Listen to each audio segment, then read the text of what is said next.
MMG training system ரொம்ப புதுசாக இருக்குது.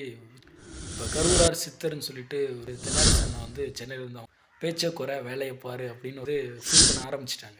எம்எம்ஜிக்குள்ளே இருக்கிறவங்களுக்கு அந்த வேல்யூ அது எந்த அளவுக்கு பாதிக்குது.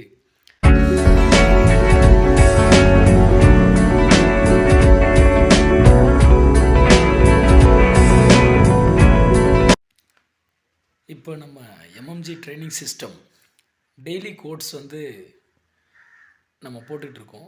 அந்த விஷயங்களை நிறைய ஃப்ரெண்ட்ஸ் வந்து இந்த விஷயம் அந்த கோட்ஸ் ரொம்ப புதுசாக இருக்குது, வித்தியாசமாக இருக்குது அப்படின்ற மாதிரி நிறைய கேட்க ஆரம்பிச்சிட்டாங்க. அதில் ஸ்பெஷலாக அதை ஸ்டார்ட் பண்ண புதுசுலேயே வந்து இப்போ கரூரார் சித்தர்னு சொல்லிட்டு ஒரு அந்த குழுவிலேருந்து ஒரு முக்கிய பொறுப்பில் இருக்கிறவங்க தென்னாரசு அண்ணா வந்து சென்னையில் இருந்து அவங்க கேட்டிருந்தாங்க.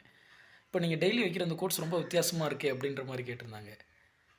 அப்புறம் நெக்ஸ்ட் இப்போ ரீசெண்டாக ஆம்ரிஸ்ன்னு சொல்லிட்டு நம்ம ஃப்ரெண்டு திருச்சியில் வந்து இயற்கை விவசாயம் பண்ணிகிட்ருக்காங்க, கீரைகள் விவசாயம்.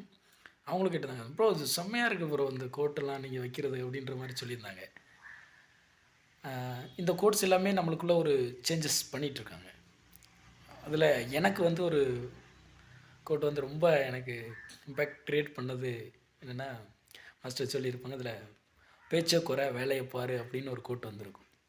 அது எனக்குள்ளே ஒரு இன்னர் பெரிய சேஞ்சு. அதுக்கப்புறம் எனக்கு அதுதான் எனக்கு அதிகமாக ஓடிட்டே இருக்கும். அந்த கோட் மட்டும் இடையில எல்லா கோட்ஸுமே எனக்கு ஒவ்வொரு நாளுமே ஒரு சேஞ்சஸை கொடுத்துட்ருக்கு. அது என்னை தாண்டி வெளில என்னோடய ஃப்ரெண்ட்ஸ், என்னோடய ஸ்டேட்டஸ் பார்க்குறவங்க எல்லாருமே அதை வந்து ஃபீல் பண்ண ஆரம்பிச்சிட்டாங்க. ஏன்னா எம்எம்ஜிக்குள்ளே இருக்கிறவங்களுக்கு அந்த வேல்யூ எந்தளவுக்கு தெரியும் அப்படின்றத தாண்டி வெளியில் இருக்கிறவங்களுக்கும் அது எந்தளவுக்கு பாதிக்குது